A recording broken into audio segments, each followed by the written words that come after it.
Boombox. Hola a todos, bienvenidos a Calamares en su tinta. Este espacio, como ustedes ya saben, para que hablemos un poco de historia, de historias, de libros, de personajes raros y curiosos. En fin, por estos días se ha conmemorado con gran pompa y solemnidad una de las fechas más importantes de la historia contemporánea de Europa. El famosísimo Día D, el día decisivo, el desembarco en Normandía. Hace 80 años, el 6 de junio de 1944, empezó esa operación militar a la que uno de sus artífices, Winston Churchill, llamó la operación anfibia más grande de todos los tiempos. Y en efecto fue así, porque en esa operación empezó el triunfo de los aliados en el frente occidental y de alguna manera el desembarco en Normandía abrió el camino no solo de la liberación de Francia, sino del triunfo de los Estados Unidos y de Inglaterra sobre el ejército alemán, sobre el ejército nazi. Ahí empieza el desplazamiento masivo desde el occidente hasta llegar al corazón mismo del horror nazi en Berlín. Es una conmemoración y una celebración histórica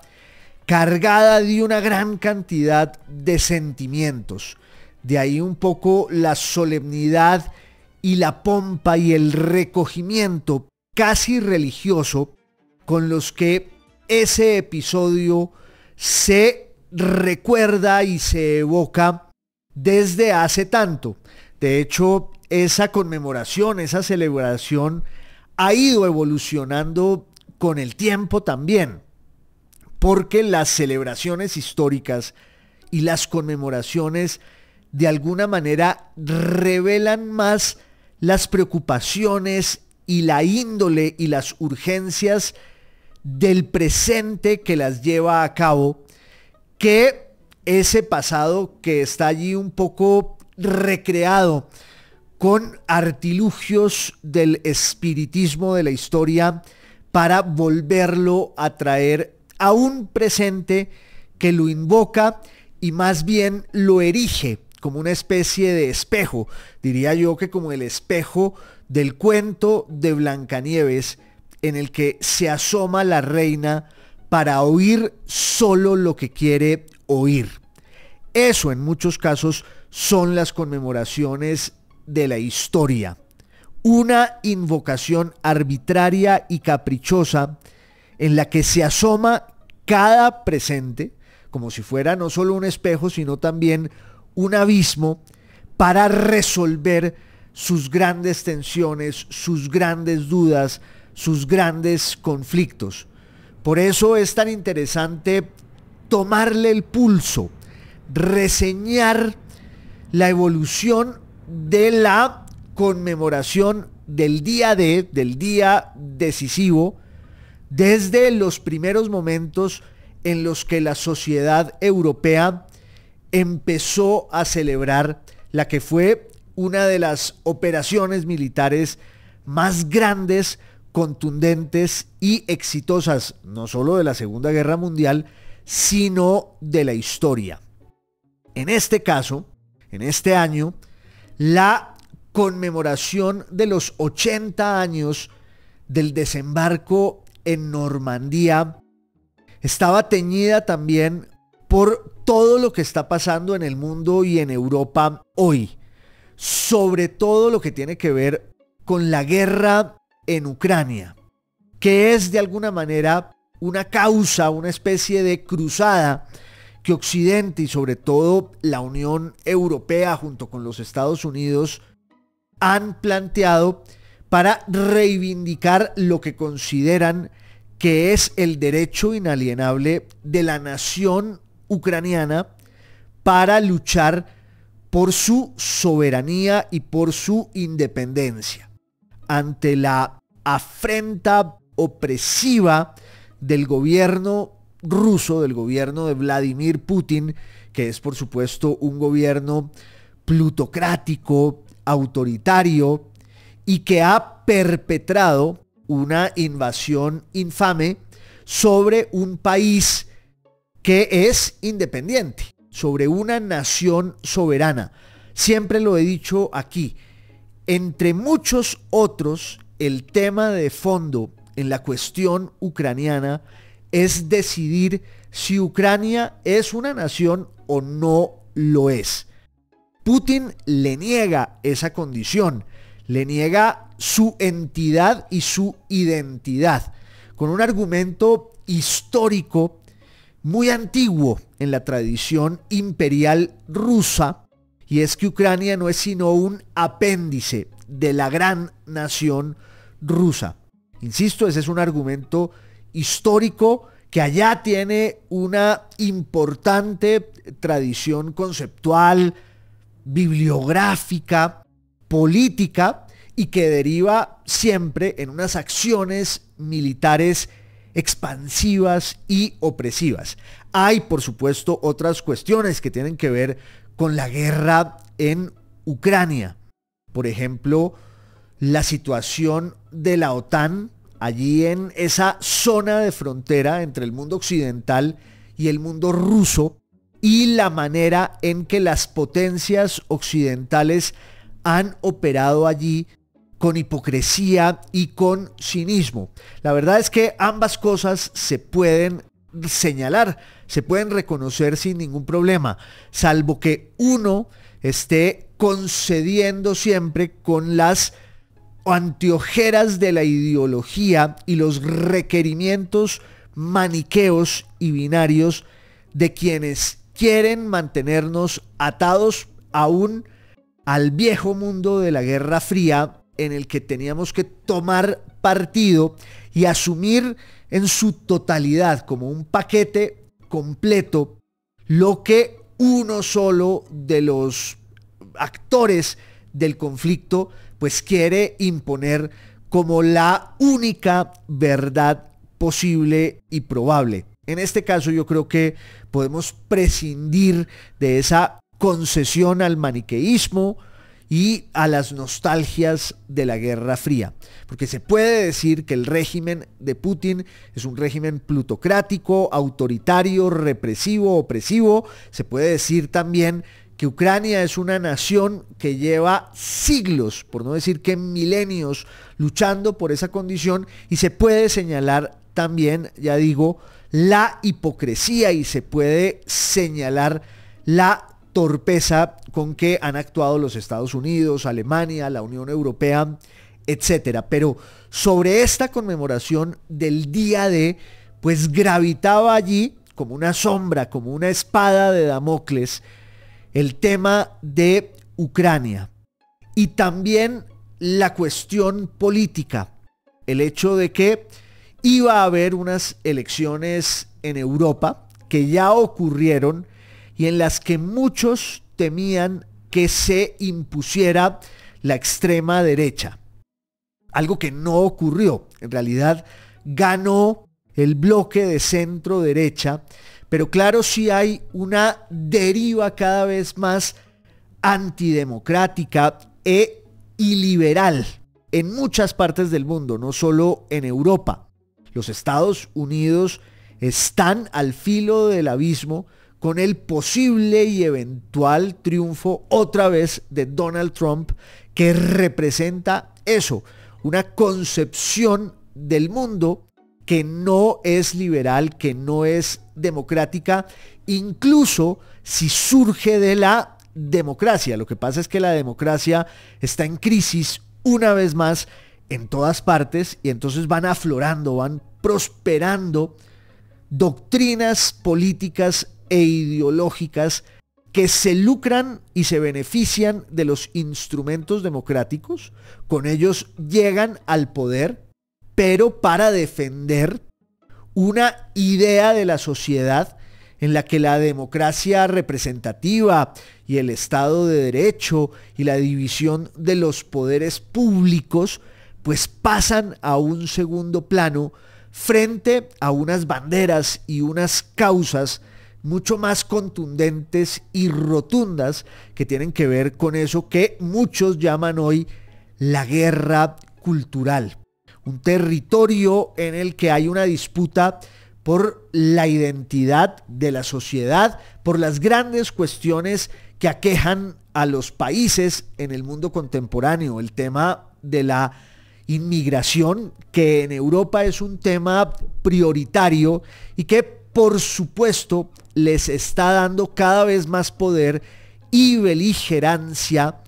a unos grupos políticos que operan como sectas enajenadas y que enarbolan la bandera radical de la lucha contra sus enemigos, también en un discurso perverso y maniqueo que no hace más que diluir y triturar al final las opciones de quienes se paran a defender la cultura liberal, la cultura democrática, que siempre están en bancarrota y que es tan fácil desprestigiarlas y enrostrarles a la cultura liberal, a la cultura de la democracia representativa y el Estado de Derecho, el Estado constitucional. Es muy fácil siempre endilgarles a la democracia y al Estado de Derecho liberal, pues todos los males de la sociedad. Fue lo que pasó hace 100 años en Europa y por eso triunfaron las opciones totalitarias. Triunfó el bolchevismo, triunfó el fascismo, triunfó el nazismo. Y de alguna manera eran movimientos muy distintos, sobre todo el fascismo y el nazismo con respecto al bolchevismo, que era la extrema izquierda, el triunfo de la revolución en Rusia, pero había allí también un repertorio de unas prácticas y unos procedimientos que iban más allá de los contenidos doctrinarios, de lo que esas visiones del poder le ofrecían a la sociedad. Al final eran métodos que acudían a la acción directa, a la reivindicación de la violencia, y todo eso pues desemboca en la Segunda Guerra Mundial. Por eso es tan importante la conmemoración del desembarco en Normandía. El día el 6 de junio de 1944, porque nos permite volver sobre ese momento del pasado y extraer de allí quizás algunas enseñanzas, algunas reflexiones.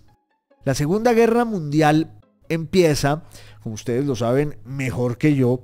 en septiembre de 1939. Pero ese fue el punto de llegada de una historia que se fue anudando y decantando, quizás desde los años 20, sin duda desde principios de los años 30, cuando llega el partido nazi al poder en Alemania, un tema del que hemos hablado muchas veces aquí en Calamares en su tinta. Hitler conquista el poder en enero de 1933 y lo hace aprovechándose de la atonía y la confusión que reinaban en la Alemania de finales de la República de Weimar, que era una república en bancarrota y en la que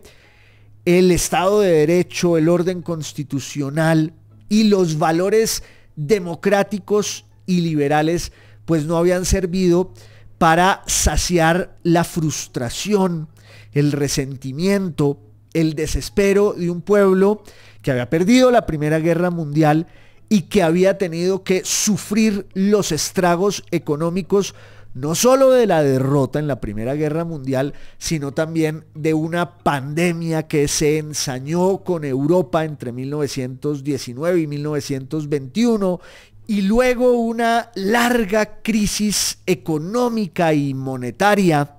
en Alemania hasta los años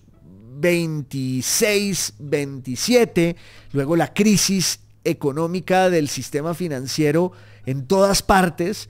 a causa de la quiebra bursátil en los Estados Unidos, el crack de 1929, y el nazismo replica en Alemania un poco la estrategia y los métodos del fascismo italiano, una organización que al final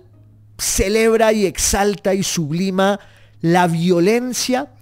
y el desprecio por las reglas del orden democrático e institucional. Pero así se va posicionando el movimiento nazi, acudiendo a lo que un autor francés llamaba la acción directa. Así es como los nazis pues llegan al poder, van ganando cada vez más terreno político y electoral, hasta que finalmente, después de una crisis muy profunda de los gobiernos conservadores en la Alemania de 1932, Hitler es llamado a tomar las riendas del gobierno alemán. Y empieza otra vez el mismo juego del fascismo italiano. Un golpe de Estado desde las entrañas mismas del régimen que ha claudicado y que se ha puesto en manos de quien muy pronto lo irá aprisionando, lo irá extinguiendo, lo irá apagando. Desde enero de 1933, el partido nazi, que al principio posaba como una especie de salvador de la República de Weimar, y por eso fue llevado Hitler allí con la convicción por parte de quienes lo invocaron de que iba a ser un títere que le hiciera el trabajo sucio al conservatismo alemán para luego recuperar la vieja tradición imperial de los Hohenzollern y de lo que habían creado Bismarck y sus lugartenientes desde 1870. Pero Hitler tenía un programa clarísimo y empieza a apuntalar en el país, dentro de Alemania, una dictadura basada en los ideales y las perversiones del programa del partido y movimiento nazi desde 1920. El odio al comunismo y sobre todo el odio a los judíos, el antisemitismo, la purga de todos aquellos que no se acomodaran a los valores arquetípicos de la nación alemana que el nazismo estableció como la única posible, como el modelo ideal de ese pueblo que se fundía y se consubstanciaba con su líder y con el partido que ese líder había creado para interpretar como nadie, o esa era la teoría de los nazis, el destino de la nación alemana. Y entonces empieza un gobierno represivo en el año 34, en el año 35, en el año 36, y una vez más el juego plebiscitario de acudir al sistema electoral y democrático para consagrar allí los valores, los principios más bien autoritarios de un régimen que iba camino de la dictadura, camino de la tiranía, y en el cual los métodos represivos pues eran cada vez más siniestros y más sádicos. Pero además de ese ámbito interno de la construcción y la confección de la dictadura nazi en Alemania, también había un desafío al orden internacional y a los compromisos que Alemania había suscrito, había firmado tras perder en la Primera Guerra Mundial. Hay que decir además que esos compromisos que Alemania firmó de manera solemne entre 1918 y 1919, sobre todo el Acuerdo de Versalles en 1919, esos compromisos fueron vistos por muchos en Alemania como una claudicación inaceptable, como una renuncia a la soberanía y como una entrega política.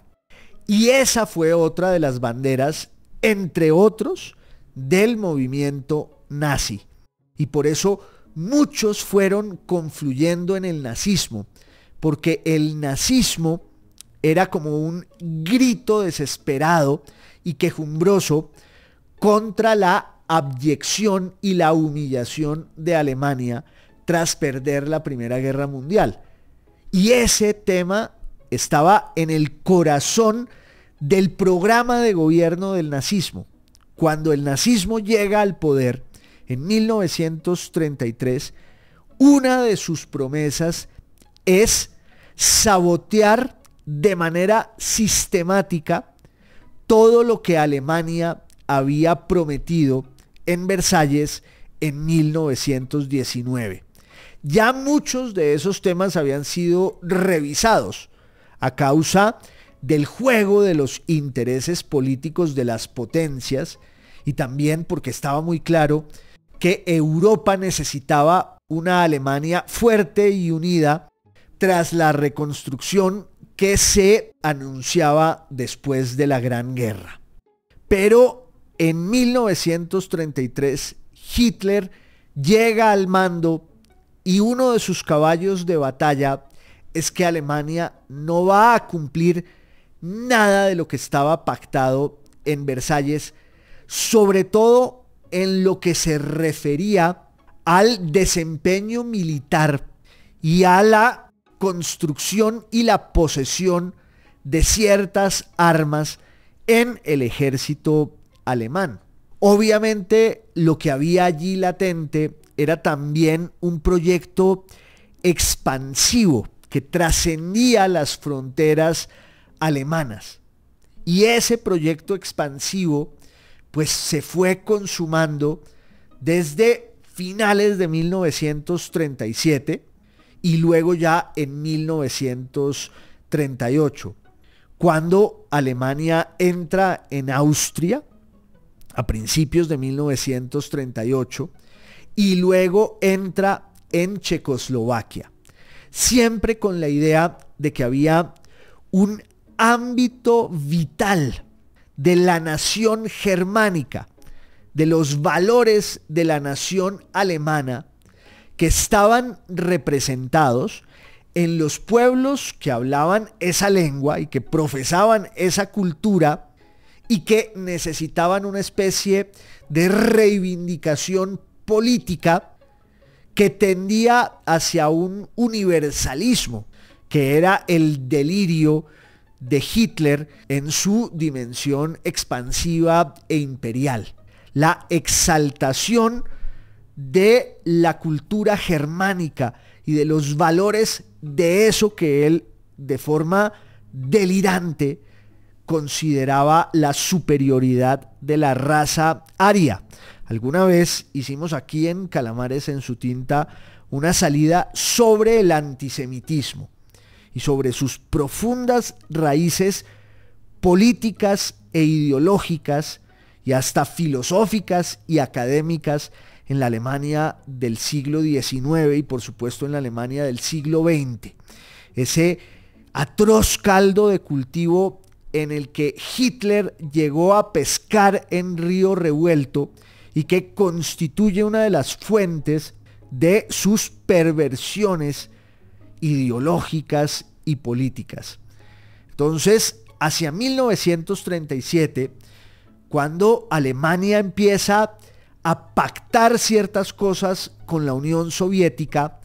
está muy claro que el propósito de Hitler es avanzar hacia los países en los que pueda haber un germen de cultura alemana y de identidad germánica para que el gobierno nazi llegue a tutelar los intereses de esas comunidades que representan obviamente un modelo de la humanidad, ese es el delirio de los nazis, superior al de los demás. Y entonces ya digo, viene la toma del poder en Austria, viene la toma del poder en Checoslovaquia y luego van dándose los pasos decisivos para entrar en Polonia, donde había una viejísima disputa histórica entre el elemento nacional polaco, eslavo occidental católico, la vocación expansiva e imperial eslava del oriente, de la mano siempre del poderío ruso, y unas comunidades de habla alemana que fueron el pretexto de Hitler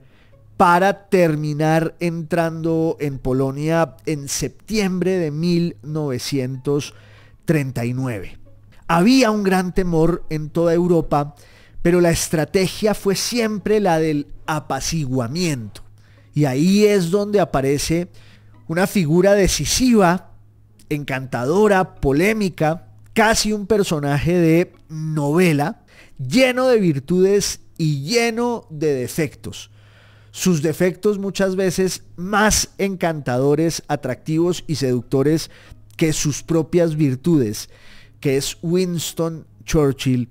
un gran político inglés que oscilaba entre su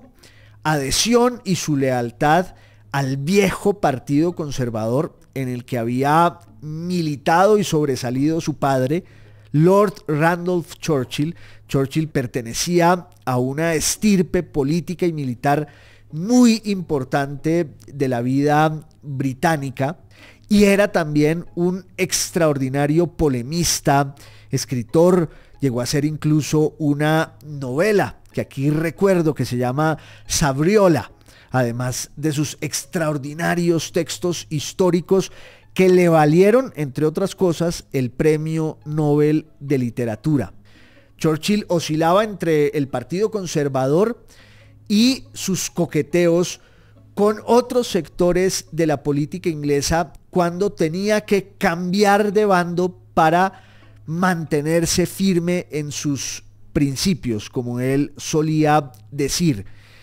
Y en los años 30, Churchill fue objeto de un gran desprestigio porque fue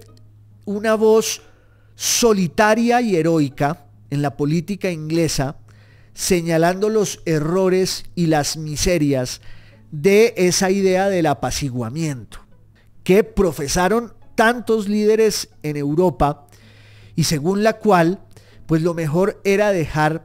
que Hitler se saliera un poquito con la suya, que fuera como una fiera hambrienta a la que había que sosegar lanzándole pedazos, jirones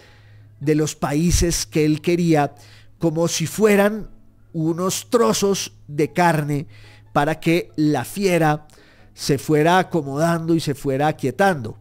Churchill señalaba que esa estrategia pues suele ser la más estúpida porque llegará el momento en el que la carne para apaciguar a la fiera no alcance y la fiera terminará comiéndose a aquellos que quisieron apacentarla y apaciguarla. Esa política del apaciguamiento en la que Francia y el Reino Unido tuvieron un papel protagónico estalla en mil pedazos cuando en septiembre de 1939 Hitler, violando todas sus promesas y todos los compromisos que había firmado, entre ellos el de Múnich en 1938, y cuando se había comprometido a que Alemania ya no iba a seguir por el camino expansivo, pues Hitler deshonra su palabra, ni más faltaba que no lo hiciera, ese fue siempre su juego, entra en Polonia y empieza la guerra. Y obviamente la guerra va a ir recrudeciéndose en los primeros meses de 1940. Todavía allí la Unión Soviética se comportaba según el tratado que había firmado con Alemania, el famoso tratado de Molotov y Ribbentrop.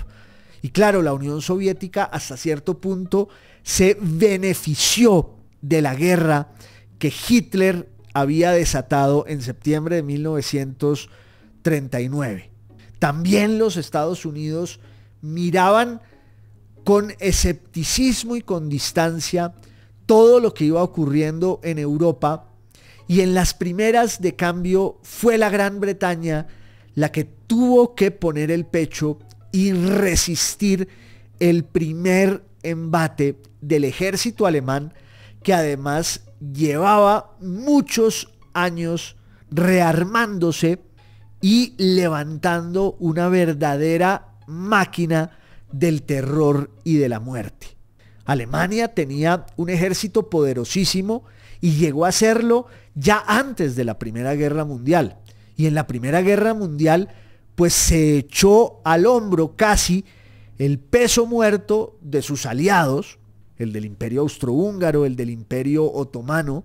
y fue un enemigo casi imbatible. En el frente oriental, Alemania ganó la Primera Guerra. Lo que pasa es que en el frente occidental y con la entrada de los Estados Unidos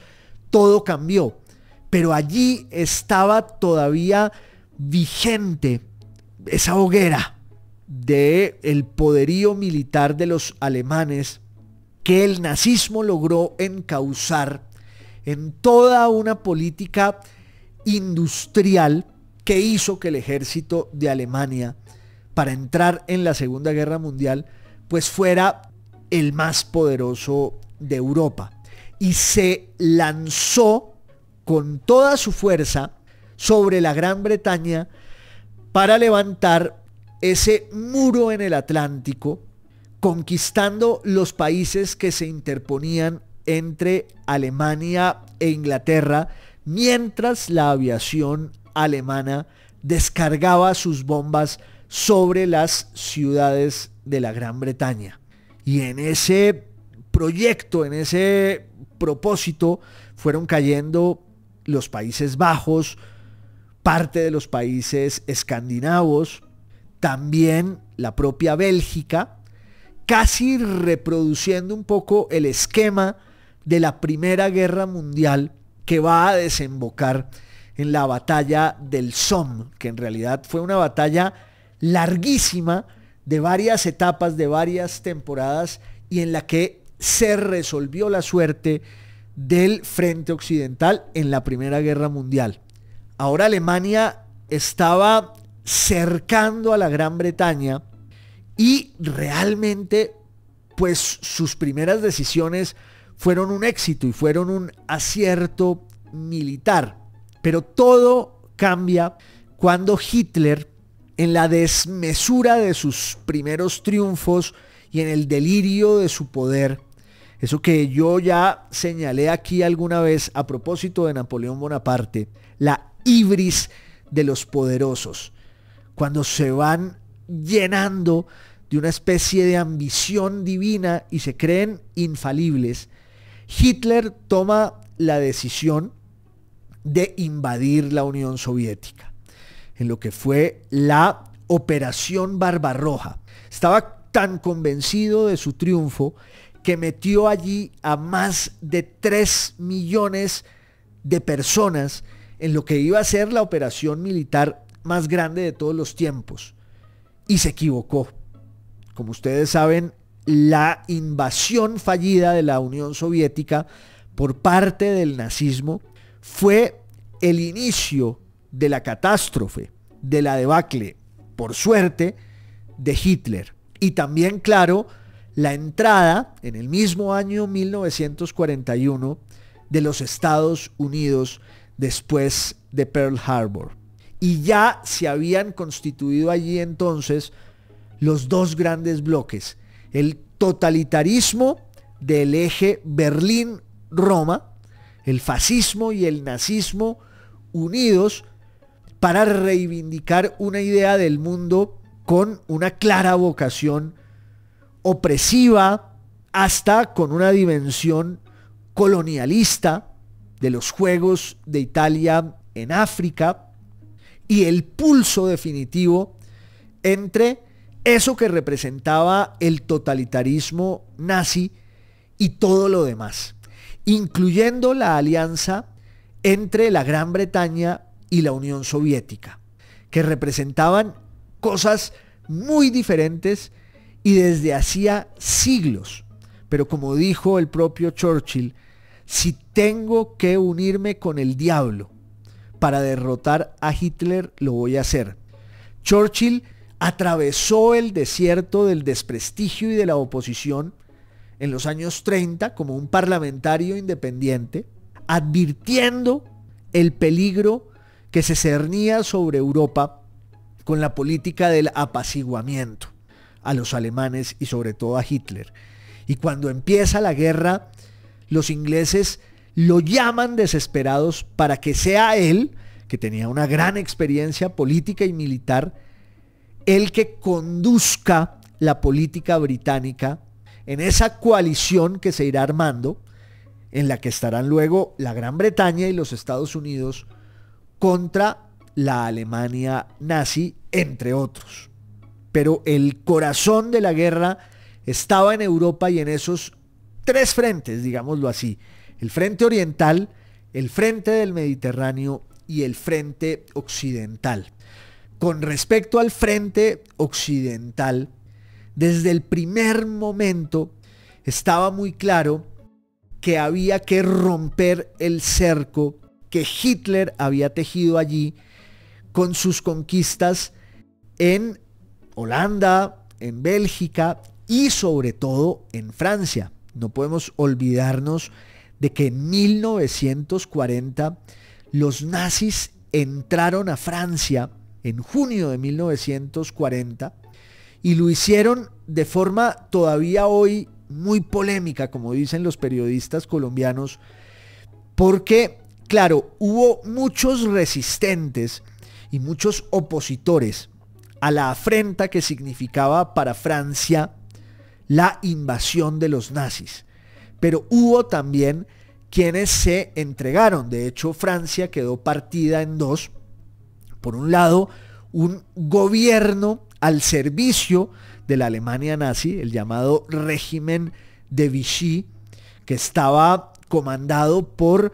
un viejo veterano de la Primera Guerra Mundial, un héroe francés de la Gran Guerra, el mariscal Pétain, y al norte estaba la Francia ocupada, que todavía es objeto de una gran cantidad de discusiones y polémicas históricas, porque claro, luego muchos reivindicaron su adhesión clandestina a la lucha heroica de la resistencia, que a su vez estaba partida en muchísimos grupos muy distintos. Unos que representaban la legitimidad tan débil y fragmentaria del gobierno francés que había caído, el de Renault, y sus grandes militares, entre ellos De Gaulle, que se va a erigir en uno de los grandes caudillos de la resistencia francesa, casi siempre en el exilio, ya fuera en las colonias o en Inglaterra, mientras las ondas de la radio servían para atizar el fervor y la esperanza de todos los que se habían quedado, muchos de ellos participando de manera clandestina en esa especie de guerra de guerrillas contra la dominación nazi y contra la claudicación del régimen de Vichy. Pero también había muchos colaboracionistas en un país como Francia, que además tuvo una tradición del antisemitismo en el ámbito del periodismo, en el ámbito de la literatura, pero también en el ámbito de la política y del poder, a veces hasta más vehemente que la de los propios alemanes. Y ahí está el caso de esos autores magistrales de la literatura francesa que recibieron dichosos y exultantes la llegada de los nazis. Un autor descomunal como Louis Ferdinand Céline, quizás el mejor novelista de la Francia de aquel tiempo, o un autor como Pierre Drieux La Rochelle, que además se vuelve el director de uno de los focos intelectuales más importantes de la Francia de los años 20, de los años 30, que era la Nueva Revista Francesa. Muchos otros se fueron al exilio, se mantuvieron en la resistencia, y la consigna para los aliados era liberar a Francia, porque había que abrir un boquete en el frente occidental. Eso no se pudo hacer sino cuando el nazismo empieza a perder la guerra. La Alemania nazi comete el error de entrar a la Unión Soviética, y también Hitler empieza a entender y a descifrar los alcances verdaderos de su alianza terrible con Mussolini, que era un absoluto mediocre, y el ejército italiano para Alemania fue más bien un lastre en la guerra, además con unos proyectos rocambolescos en los Balcanes, en Grecia, en el Mediterráneo. Pero ya desde 1941 y 1942 se hablaba de la Operación Overlord, la operación que buscaba liberar a Francia y a partir de ahí, por ese boquete, por esa grieta, empezar la victoria o acometer la victoria en el frente occidental. Ese proyecto se fue caldeando, se fue concibiendo con rigor, con minucia, en una serie de reuniones entre Winston Churchill sobre todo y Franklin Delano Roosevelt, el presidente de los Estados Unidos, que en 1943 se reúnen en Quebec y llegan a la conclusión de que el momento está listo para que se dé el desembarco en Francia. Luego, unos meses después, en otra reunión, ahora con Stalin allí presente en Teherán, Stalin les ruega a Churchill y a Roosevelt que procedan con rapidez para llevar a cabo esa operación en la que los ingleses tenían un papel protagónico, que Churchill termina cediéndoles a los americanos con una premisa, y es que los americanos iban a poner más gente y más equipo. Entonces queda Dwight Eisenhower como el comandante de lo que ya desde ese momento se llamaba el día D, el día decisivo. Y a finales de 1943 se van finiquitando todos los detalles de un plan que además exigía hasta del favor del cielo y de la meteorología para que las condiciones fueran propicias en un desembarco que los alemanes pensaron siempre que iba a ser por el estrecho de Calais, el punto más cercano entre la Gran Bretaña y el continente. Ya en 1942 había habido un intento de un desembarco en Dieppe y fue un fracaso monumental. Esta vez no podían fallar y se fueron preparando cada vez con más rigor y precisión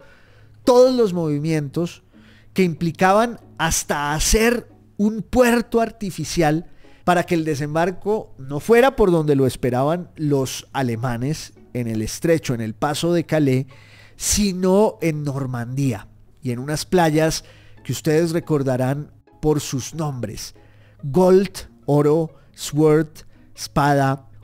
Omaha, Utah y Juno. Aquí la tenía anotada también. Esas 5 playas que fueron bautizadas así en una especie de lenguaje cifrado y encriptado que, entre otras cosas, un crucigramero inglés que se llamaba Leonard Dow, un futbolista retirado, muchas veces usaba a sus alumnos, porque se había vuelto profesor de escuela, para completar algunas palabras de los crucigramas que hacía para el Daily Telegraph. Él vivía en Southampton, ese puerto ahí en el sur de Inglaterra, de donde surgió toda la operación Overlord. Y resulta que los niños oían a los soldados hablar de esas palabras cifradas,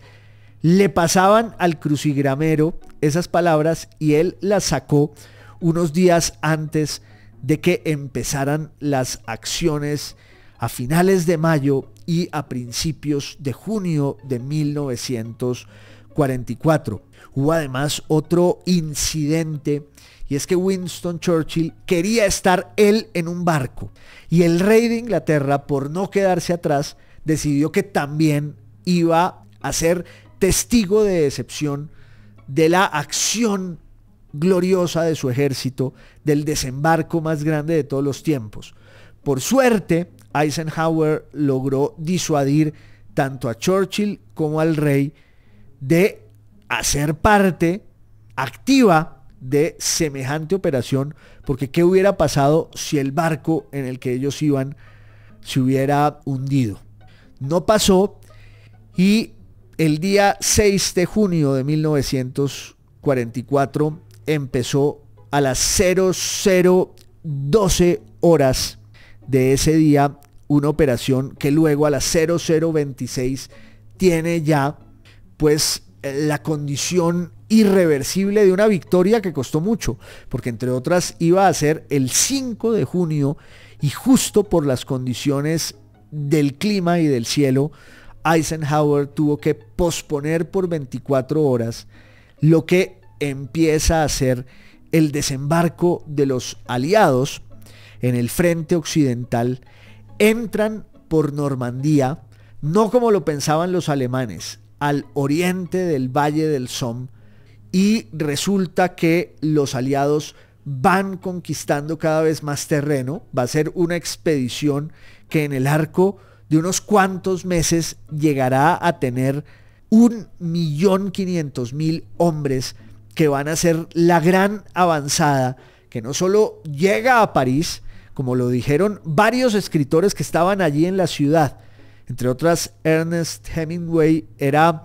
cronista de guerra y dejó su testimonio, pero en París estaban Jean-Paul Sartre y Simone de Beauvoir, estaba Paul Léotot, un gran maestro de la literatura francesa, y estaba un soldado y escritor alemán que ya había peleado en la Primera Guerra Mundial, Ernst Jünger, que en su diario dijo: estos días pasarán a la historia y serán, claro, la cifra de la derrota y de la humillación de Alemania. Y eso fue lo que pasó. Había que esperar todavía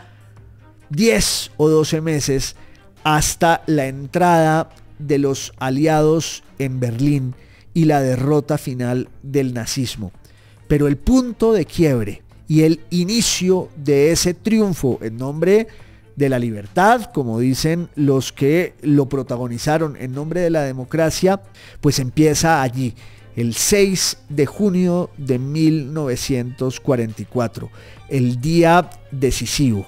el día de la victoria, el desembarco en Normandía. Esto es Calamares en su tinta, que ustedes saben que es podcast, es video podcast y es radio. Hasta la próxima salida, un abrazo a todos.